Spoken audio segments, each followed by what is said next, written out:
Welcome to The Lived Experience. I'm your host, Joel Kleber, and on today's episode, I interviewed Tara Stark. Now, Tara Stark is a lawyer and also on the board of Satellite Foundation and does a host of many other things as well, but I'll let her tell you about that in the interview. But the main reason I want to have Tara on because she's got a parent with a serious mental health issue, but has not let that stop her from going on and achieving really great things and just having a really successful career. So always great to share stories like this. I'm looking forward to sharing today's episode, and if you do like it, please make sure you leave a review. If you do want to share your story, you can contact me via my contact page on livedexperiencepodcast.com. Big thanks to Tara for her time. I know she's got a young family and very busy, so I really do appreciate it. And I hope you enjoyed today's episode. Thank you very much for joining me today, Tara. When I was looking for guests, I came across your name from Satellite Foundation. I've had Rose on before, and it says, are you still a member of the board there? Yeah, I'm a director on the board. I am on parental leave at the moment, so it's a leave of absence for 12 to 18 month period. But yes, I am still on the board. Yeah. And how'd you become involved in Satellite? I became involved in Satellite from the beginning. There were some programs that used to run in Victoria for children and teenagers who had a parent with a mental illness, and the Victorian government at that time pulled the funding, and we were really keen to make sure those supports would continue. So Rose and a number of others who were involved in those programs came together in sort of a committee style to think about what could be done. So I was around in those early days as a young person contributing to some of those discussions. And then after I'd finished uni and had some professional experience under my belt, came back on as a director on the board. Okay, so what brought you involved with Satellite in the first place? Mum's got an illness called schizoaffective disorder. So it's a bit of a cocktail of a mental illness. It's like schizophrenia in many ways. She can experience psychosis and delusions, but it also has a fair whack of anxiety and depression thrown in with some bipolar type elements. So it can go from high to low as well. So I was involved in some support programs when I was a teenager because of Mum's illness, and that's sort of what led all the way through to Satellite. So with those support programs, how did you come involved with those, or how did you become aware? I was about 15 or 16, and I was finding things really tough with Mum and her health. And I had a school friend who was having counselling at our local council's youth services. And she'd mentioned my situation to her counsellor, and they said that there was a program ran through their council for kids in that situation. So it was a bit of a roundabout route. And, you know, it was a bit disappointing to realise later on down the track that I lived around the corner from some of the programs that were running for children my whole life, basically. But they're just, in the mental health system, of course, isn't always the connections that there should be to ensure that people land in the right supports. So, yeah, it was my mid-teens when I sort of first connected into any professional support surrounding Mum's health, and she'd been unwell since before I was born. So it was a bit of a long time coming, but it was excellent once I was there.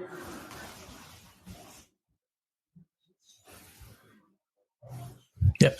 So with your mum, was it just you and your mum, or was it would you have other family members? Or it was me, Mum, and Dad. I'm an only child, and Mum and Dad are together. The challenge growing up was that Dad worked night shifts, and that's when Mum was most unwell. So he'd sort of have to go off to work about 3 or 4 o'clock in the afternoon, and then it would be me and Mum at home alone together at night and in the evenings, and that's when she felt most unwell. Yeah. Now, for the people who don't know, what sort of challenges did you then face growing up in this environment? So I can speak from my perspective, but I want to hear it from your perspective. Yeah. So what's your perspective on the challenges that kids face in this environment? It's multifaceted, right? So anyone who has a family member who's unwell feels a level of stress about that, right? So you worry about them, you care for them, you want them to be healthy. So there's what I would call the more typical level of stress about just having someone in the home who's unwell and needing medical support. With mental health, there can be additional challenges, of course, because Mum can't always think entirely clearly, can't wade through some of her thoughts about whether they're real or not. Often children end up becoming a counsellor, a mental health nurse, psychiatrist, all of the above. And that's what was going on in my situation. There's also difficulties sometimes with the finances or with, advocacy type services. So you end up speaking to health agencies or Centrelink, for example, on behalf of your parent. So from a very young age, I guess I felt as though I was a spokesperson for mum. I could lead her. I understood her. I knew what her triggers were. I knew what her difficulties were. And I, in some ways, took it upon myself to be her voice. And that's a big thing to carry as a child or as a young person. And also to feel as though, I think it's pretty common for young people to feel as though that they sort of want to try and fix the situation or help mum or dad and make them feel better. And of course, looking back on that, you realise that that's not your role and you can't necessarily fix or improve a situation where someone's mental health is so complex and so much medical support is needed. But yeah, at the time, it's really hard to see that, and you just want to make the person that you love feel better. Now, in regards to this being explained to you, so as a young person, were you ever sat down and sort of told, well, this is the condition, or did your mum ever tell you, or how was that sort of all explained to you? Did you have to work it out yourself? Mum's pretty open about her illness. I can't remember the first sort of time she had any discussions with me. I suspect it wasn't a discussion with me per se, but that I would have been around when she was having chats with people about her health. So yeah, Mum's pretty open about saying, look, at that time her diagnosis was schizophrenia, so she would tell people I've got schizophrenia, and she'd have discussions about that quite openly. And also I was sort of taken along to all of her medical appointments. I remember sitting on the floor of the psychiatrist's office with toys. Mum was in and out of the old institutions, so even as a 3-year-old, sort of my earliest memories of visiting places like Larundel and Mont Park that she was in for months at a time. So it was always very clear to me that there was something going on with Mum's health. I can't really remember sort of when certain pieces fell into place, but it was always really clear to me that our situation was not quite the norm, and that the upheaval that was going on was different to the other kids. I'd be randomly just pulled out of kinder for months at a time and then come back in, and I was aware that all the other kinder kids had been there and going there every day, but I was off elsewhere living with family members when Mum was particularly unwell. I think it was always clear to me that there was something going on, and just gradually more pieces of the puzzle sort of fell together. Now, did you visit your mum ever in the institutions, or was it something you were kept away from, or how? Yeah, I did. I have some pretty early memories. I must have been 3 or 4. Actually, I have a clear memory of my 4th birthday. Mum was in one of those places, and I remember quite clearly seeing her on the hospital bed. She wasn't really talking or engaging at all, but she handed me a book, and it was Peter Rabbit. And someone, my grandma, I think, had brought me along, and she'd handed the book to Mum for Mum to then pass to me to say, give this to her, it's her birthday present. And I sort of witnessed that exchange, and then had this unusual moment where Mum then just passed the book over to me. So, yeah, quite clear memories from quite a young age of visiting those sorts of places. Now, do you remember much, was it a scary time for you, or was it something where you just wanted to see your mum and you sort of like, well, I don't care where she is, I'll go see her anyway? Or yeah, how was that environment for you? Because I remember from my perspective, it was very, I just wanted to see mum. But when I think back to it now, it was very, very traumatic. So how was that from your perspective? Yeah, look, the early memories of Mum being in those sorts of places aren't particularly pleasant. But I don't have a lot of those memories. Mum did have a more stable period during my primary school and early high school years. So she was still quite unwell, was still regularly under psychiatric care. needing medication and going through a whole lot of stuff, but she wasn't institutionalised. Part of that was, of course, because they'd closed the institutions down at that period in the early 90s. But also she was sort of coping in the community. So those memories in the institutions are somewhat limited, thankfully. I remember, though, it overall being quite a positive time apart from Mum's illness. I lived with my grandparents and I had a very strong bond with my pop. So I actually have some really nice memories of spending time one-on-one with him, down in his shed, going for walks with the dog, going to the park. So even though there was certainly upheaval and I was aware that things weren't quite normal, I was definitely supported by, particularly my pop. He was just a wonderful person. Yeah. It's great to hear. Yeah. Now, did it affect? How did it affect you? Did it affect you like your school, or was it something where it made you more focused, or did it want you to push you into a certain field, or how did that go? Yeah, it's funny looking back on it because, of course, it's something that kind of pervades your whole life, right? And it's very difficult to try and pull out what might have been the case if that hadn't have been your life story, because it's really something that feels all-encompassing when your parents that unwell for so long. I definitely threw myself into the academic side of school, and that's something that I've seen quite a lot with young people in this situation. For a lot of people, it can be that education's kind of your legitimate excuse. Like, you don't feel as though you can just go out and have fun or should go out and do that or be a normal kid, but education felt like it was a legitimate place to be and that it was okay to say to Mum, I can't right now, Mum, I'm doing my homework. So I definitely threw myself into that side of the schooling, and I think structure was really good for me given what was going on at home. So the structure of the school environment was really good because things at home were not structured. Things at home were the opposite, and there was quite a lot of upheaval in the early days and stress about Mum. Socially, though, I think that's where it impacted on me. I was often, I had trouble with relationships with my peers at school, and wasn't always the nicest kid because I was often angry and stressed and anxious about what was going on at home. In terms of the second part of your question, like where did that lead me and how did that impact later on, it definitely impacted sort of my career choices and where I've landed professionally.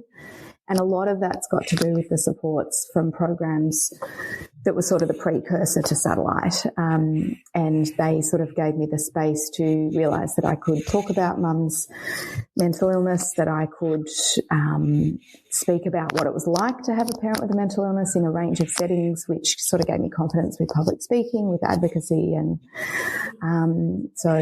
practicing law was something that teachers encouraged me to do. I never thought I could do it, but they told me to put it down and I got in. I think it's definitely shaped the sort of professional career that I've chosen. That's great to hear. In regards to growing up, were you involved, like did the psychiatrist or the psychologist involve you in any discussions or in treatment or asked your thoughts with anything regarding your mum? Or not when I was young. Probably since I've been like over 18, that's happened more, but not when I was a child, not when I was a teenager. And that was something that was really challenging because, as I said before, you're the person that sort of knows every nuance of this person. You can sense what's going on and where the train wreck's going, and you can see it at the slightest hint of a facial expression or a movement or the way that her voice is, expressing how stressed she is, whatever it is. They're the subtlest of things, and you want people to hear that and you want the medical professionals to know that.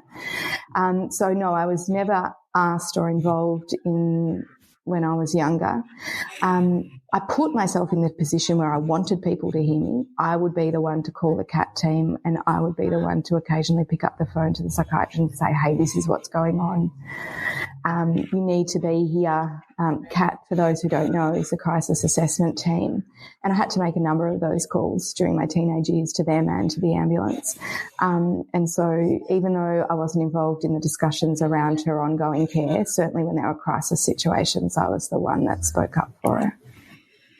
That's really, really good to hear. And I'm sure people who had the similar situation probably completely relate to that. But in regards to your, let's say, your mentality, because it can go really one or two ways, I sort of think, right? You have this, you have your parent or your situation, right?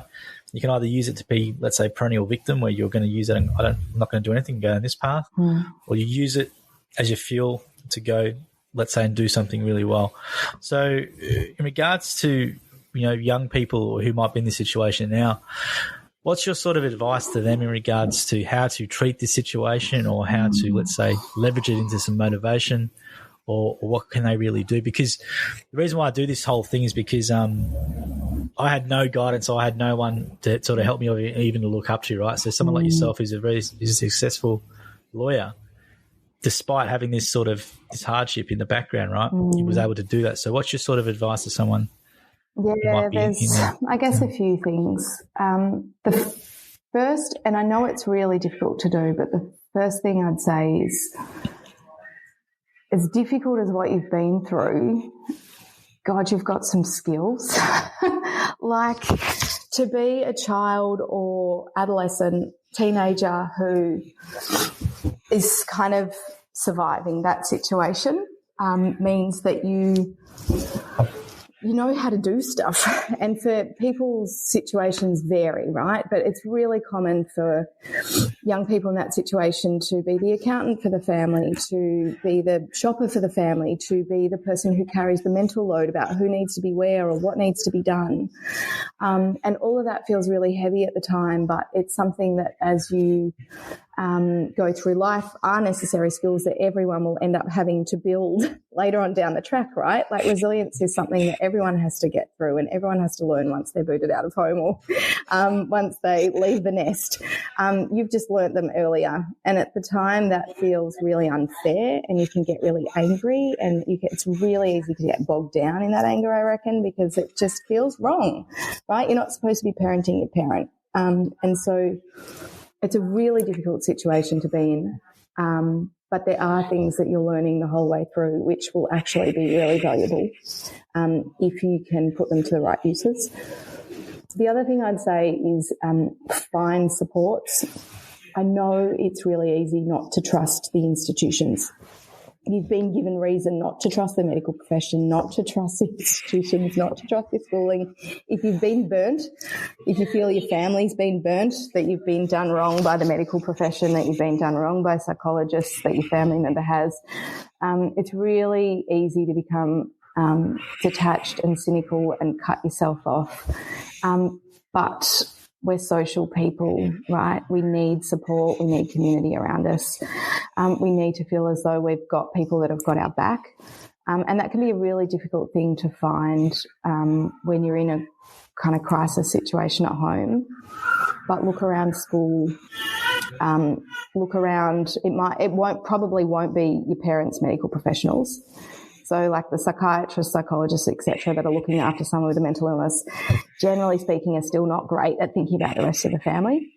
But Google it, look for supports, find anything to do with young carers, find organisations like Satellite, find a youth counsellor. I know you've got reason not to trust those sorts of professionals, but you can find good ones, and they're the ones that will help you through it. A really, really great point there. But I want to touch on what you just said then about the point about the psychologists or the psychiatrists still aren't very good at treating the whole family, because the reason why I want to raise this, and I'm big on this, is that mental health awareness movement's fantastic now, right? Yeah. So mental health, it's everywhere, but it seems to be limited just to depression and anxiety, and that's where people's awareness go. Yeah. And obviously there's suicide, but that's depression and anxiety seems to be that, and that's it, right? Yep. And there's nothing beyond that. They're easier conversations. Easy conversations, right? Yeah. So because, if you're someone who, let's say, might have depression or depressed period for a bit, you'll get all the support in the world, etc. Blah blah blah blah blah. But if you're a young carer or a child or a teenager in a situation like you were, let's say even now, you're saying to me that they're still not even part of the conversation or going to be treated like it just blows my mind in regards to who actually needs the support. I'm not saying one's more deserving than the other. No. I guess I'm sort of man, but No, they both are, right? They're both. Yeah. The ideal situation is that mum gets enough help that I'm okay, right? So you do need the person with the mental illness to be getting top care, integrated care, people, specialties, communicating to specialties and looking after the whole person. So the NDIS coming along has been an improvement for mum. And sad to say, but also moving into the private health system instead of the public health system has been an improvement to mum. You do need to look after the person with the mental illness as absolutely best you can, because that, of course, is going to have the flow-on effect. If mum's not in crisis, then I'm not going to be in crisis. All right. But then, of course, you can't always ensure that a person with a complex mental illness won't be in crisis. That is part and parcel of the disease. And as good as the treatments and supports could be, it's still a really aggressive, awful, consuming illness that no matter how much support someone gets is probably going to be lifelong for someone like my mum. So then, of course, you also need the supports that are there for the family, particularly for the children and for people that person is supposed to be caring for. And in those periods of incapacity when they can't care for them, absolutely those kids and young people need dedicated supports. And the key, I think, is making sure that those who are treating the person with the mental illness are very aware of the specific supports for those young people or for those family members.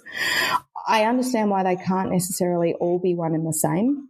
Like the psychiatrist that was treating my mum when I was a kid playing with the toys on the floor probably specialises in mum's complex mental health, not in my childhood, early learning sort of range, right? Kids need information that is age appropriate, developmentally appropriate.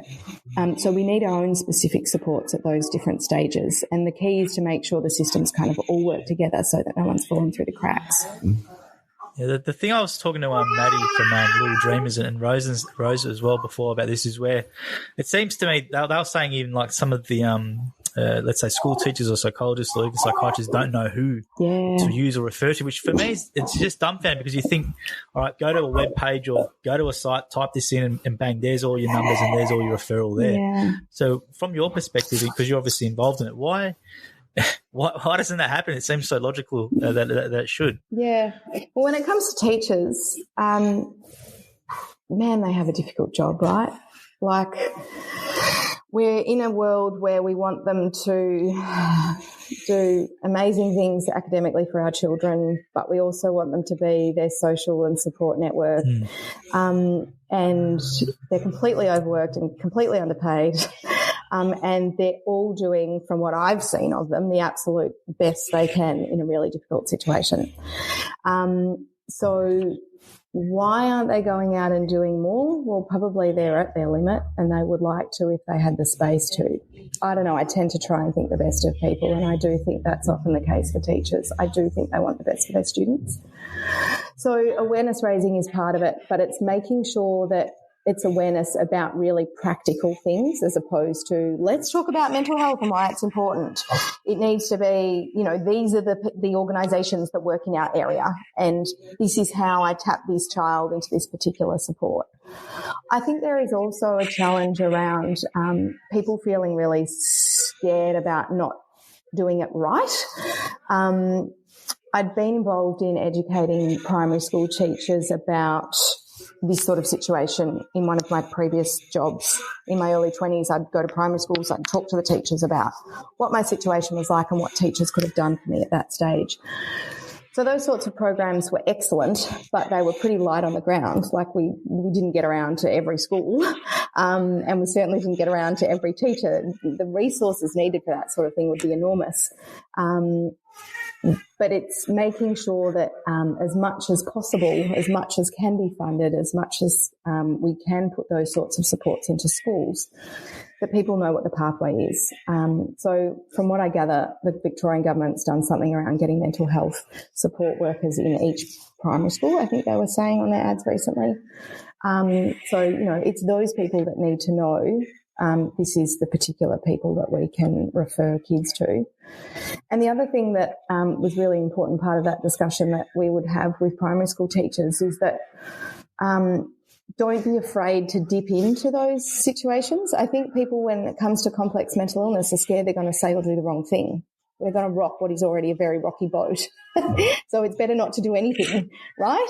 I might upset things. I might do it wrong. I might say the wrong thing. I might send a child to the wrong service, whatever the case may be. So part of the exercise that we would go through with primary school teachers was saying, all right, how would you support a kid who has a new baby at home, who's just become an older sibling? How would you support a kid whose dad has been diagnosed with cancer? How would you support a kid in, X situation? And we wouldn't label them. And we would ask all their tips about how they would support these children. And then one of the groups would say, well, how would we support a child who has a parent with a complex mental illness? And then we'd look at the board at the end and we'd realise that all the things were the same. Right? You don't need to be scared of mental illness or families where there's this really complex, heavy thing going on, because the way that primary schools can support kids in that situation is the same way they can support the kid who's suddenly got a new little family member at home. It's things like sometimes going a little bit easy if they seem really stressed in the classroom or are struggling to concentrate.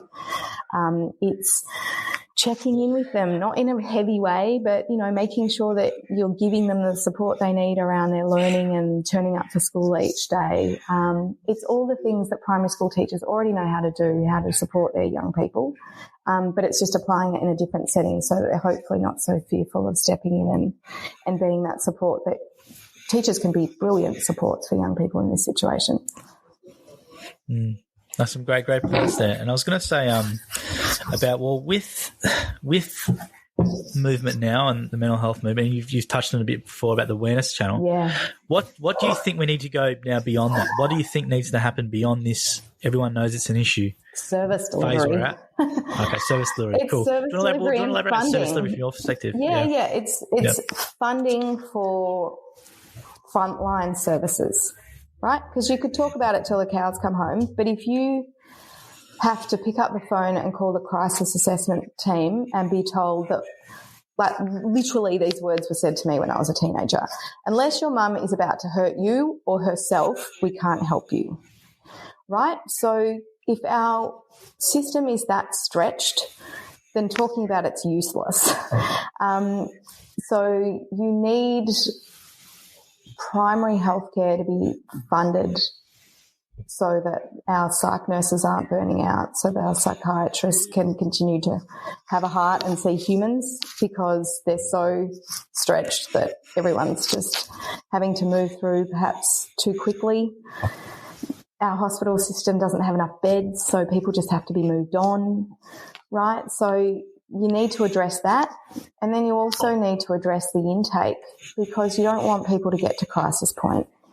So you need different levels of service, and there is work going on in this area, right? So there are now centres being designed and set up where you can go and seek mental health support without sort of having to go through any of the other formal channels. We need more of that. We need places where people can literally turn up and go, I'm not well, or my mum's not well, we need help and support. And the other thing, as I mentioned earlier, is stuff like NDIS. Wider use of that sort of service, I think, for people with a mental illness would be really good, because if you can pitch it right, then you absolutely can be really well supported as a family through that funding channel. Mum now has support workers that hang out with her during the day, take her to the shops, help her with cooking. She has funding for taxis so that she doesn't have to drive, because she finds that incredibly stressful and it's a real anxiety point for her. So it's about making sure that community services, intake type services, and then crisis services are all all properly funded and accessible. Well, how do we get that shifted towards that? Because I feel as though with all this funding announcements, you've got billions of $1 billion here, you've got $2 billion here, and you've got all these commissions, right? I spend a lot of time on LinkedIn. I see someone's a mental health commission here, and there's another commission here, there's a foundation here, and everyone's saying, I'm on this commission, I'm on this commission. Yeah. And I see we're getting feedback, and then nothing gets really done. Because as you said, then service delivery is crucial. And the one that really hits home for me is where you said, because I had this happen to me all the time. Mum would get really unwell and we couldn't do anything about it. We didn't even have a CAT team. It was either call the cops or call the ambulance, right? And that was it. And we were told the same thing. Unless she gets really well or she makes herself voluntary, we comes in here, which she's just never going to do. We can't do anything, right? And that put me at a massive risk. And that puts a lot of young people at a huge risk because their parents are unwell. There could be risky behaviour like, all right, get in the car, we're going to drive to Adelaide, right? Yeah. When they're high or whatever, having a manic episode, right? Yeah. Happened to me a bit. So I'm just trying to think, how do we hit this point home, or how do we start getting it? These people who are saying they're doing all these things, but then they're actually, as you know, from your perspective, not putting those system delivery things in place. It's $1 million question, right? Well, there's money thrown around everywhere. This is why I get frustrated. I see all these funding announcements, and we're going to fund this and fund that, and we know where it needs to actually go, but it doesn't seem to be going to where it needs to. Yeah, we need infrastructure. Like, you need the buildings, right? You need the staff. That's part of the problem. So that's, investing in paying these people well so that high school leavers go, that might be an interesting and supported career. Like, who wants to go into healthcare right now? Like, every nurse that you speak to is completely burnt out, and they're leaving. My girlfriend's a nurse. Yeah, right. Nurse, yeah. And there's people leaving the professions in droves. It's just, if I had the answer, I'd put my hand up for being PM. I don't have the answer, other than saying that we need to address it from a whole bunch of angles. You need to focus on the people, which means you need to start appreciating the staff that are already in there and actually giving them appropriate conditions of work and pay. That means you need to draw more people then into the profession by doing that. And that starts with high school and uni and TAFE and ensuring all of those systems are feeding into healthcare. Then you actually need the buildings, right? Then you need to ensure that you've got systems that are kind of agile, that people can go, because mental illness is just completely changeable, right? Like, 1 minute someone's fine and the next they're crisis point. So you need a system where people don't have to kind of chop and change their services depending on where their health is at the time, but they have sort of continuity of care from the same people. So that needs a system that's really flexible, and that takes a lot of money and a lot of people. It's a really challenging situation, but it has to start, I think, with the people that are within the system, the staff, and go from there. And what about the actual process for getting a person help? Because you have mentioned it before, but from your perspective, what do you think would be a better improvement to what there is now? Because you know how hard it was to get your mum help when they were sick. I know how hard it was, and you think it should be a logical thing. Yeah, they're almost better off to snap their femur in half or their leg in half, and they'll get help a lot better, and why they go. But from your perspective, what is an improvement on the solution that there is currently? People with a mental illness who want this level of support should be able to have some form of social worker or psych nurse that works as like a ongoing assessment intake kind of person, I think, as in you need someone who the family knows, the family trusts, who knows the person who's unwell, who can go, right, we're currently at this level of anxiety, psychosis, whatever the case is. Make sure you're attending your psychologist. How can we make sure that you're getting to your psychiatrist appointments? Are you getting there? Are you taking your meds? Then they need to be available when crisis hits at 1 a.m. in the morning. So it probably would need to be a small team of people that work with each person. There's a similar concept in midwifery, where it's like small little, like 3 midwives that work with the one woman, and they all know the case and they all work with her, which means that person always has a known person available. So it's kind of that situation, I think, that would be ideal, where the family and the person have this known, consistent contact who is in a position to access the right supports for that person at the right time. And what have you noticed in your advocacy over your career in regards to telling, when you're sharing your story with primary school teachers and I'm sure other people over the time to get funding and things like that? What have you noticed? Have you noticed that people actually come up to you after and said, I had that situation? Or what have you noticed about it? Because one thing I really want to start harping on is, if people of Providence had this situation, they need to start telling people and getting involved. And the example I always use is Greg Hunt. So Greg Hunt obviously had a parent, and from my perspective, I found it very tough. If I sort of think, well, if I was in that position, I'd be doing things a little bit differently, but it's hard for me to judge. I don't know government bureaucracies and all that sort of stuff. But what did you find? What have you found during your advocacy with talking with corporates or with teachers and these sorts of things? Mental illness is everywhere. Absolutely everywhere, right? Doesn't matter what group you talk to, there'll be people that come to you afterwards and say, that's my story. Totally get it. Been there, done that. I know exactly what you're going through. I've spoken at government level. I've spoken at corporate level. It impacts everyone. It doesn't matter what your walk of life is, right? There's always plenty of people in the room who have experienced it really close to home. And then in some ways that baffles you, right? Because to your point, well, how have we not fixed this if this is something that is affecting all walks of life? And I guess part of that is that it's a complex health issue that affects all parts of a person's life. It can affect housing, it affects finances, it affects employment, it affects family relationships, it can affect drug or alcohol use. It's just so multifaceted. But yeah, certainly my experience has been that I've never walked into an environment where someone hasn't come up to me afterwards and shared their story.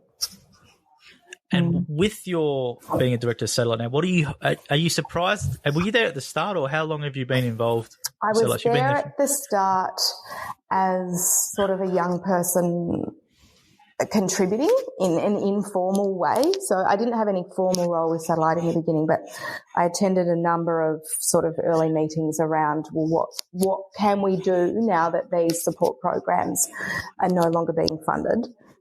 What could we create to fill that gap? So I was part of those discussions at the very beginning in an informal way. And then I've been a director on the board. My timeline's useless. I've got the worst memory for this sort of thing. Maybe 7 years, perhaps. So, yeah, a while now. I think by the time I'd sort of gone through uni, finished law school, gotten my feet on the ground with my career, sort of came back on in a professional capacity in that sense. And have you been, obviously Satellite's got some funding recently, which has been really, really good, and hopefully they can get more and build that. But are you very, how proud of you are of that? Because there's obviously there's not a lot of fanfare in doing what she's done, and to sort of finally sort of get some reward, or gets the funding and the recognition after, let's say, a decade. Yeah. It must be quite rewarding. It's awesome, really. I mean, it's that you often hear black musicians and stuff, or actors, and then people call them, they're suddenly they've suddenly appeared out of nowhere and been this, overnight sensation. And in some ways it feels like Satellite's had its moment of being the overnight sensation because we were specifically named in the report coming out of the Royal Commission. We've had a significant amount of funding which has now gone into our programs that's validated the value of what we do to expand it further. But as all of those musos and actors say, there is never an overnight sensation. There has been an enormous amount of work that's gone into it. And just to have been, my role in it is tiny compared to what someone like Rose has been tirelessly doing for so much of her professional career. So being able to work near someone who has just given so much, and to have seen how that is now, I guess, coming to fruition in a really beautiful way, is, something really lovely to be part of. Yeah. Now, I think even though they got funding, which is great, and I'm very appreciative of it for them, I think there needs to be a lot more funding. So, what could a satellite do with an increase in funding? Like, obviously, is it just purely expanding their programs, or what are some things or initiatives that satellite would want to do but haven't probably been able to do just with maybe not enough funding? I think a large part of what we've been aware of for some time is that schools are a really important jumping point from, I guess, life at home to professional support services that are needed. We unfortunately know that, the primary healthcare providers may not always be the primary source of referral to satellite. Absolutely working on that side of things. Certainly social workers and other allied health professionals around families are very good at that. But schools are a place where, I think there's a real opportunity for people to access the support that they need. So that's something that Satellite's certainly keen on doing, and making sure that we can, have a really clear pathway from a school environment where a child might be identified as having a parent with a mental illness to the right level of support. And then it's program delivery. It's making sure that there is, we host a range of programs there. We try to sort of cater for every interest, right? There's building professional skills, career type stuff. There's creative stuff. There's resilient stuff. There's a whole bunch of programs that we run. And so ensuring that they are being offered regularly enough that people who need them can access them, and are also being provided in areas where people can access them. It's all well and good to be based in Melbourne, right? But that's not just where mental illness lives. And I think we have been good whenever we've had funding at sort of pushing out to regional areas. But it's just never enough.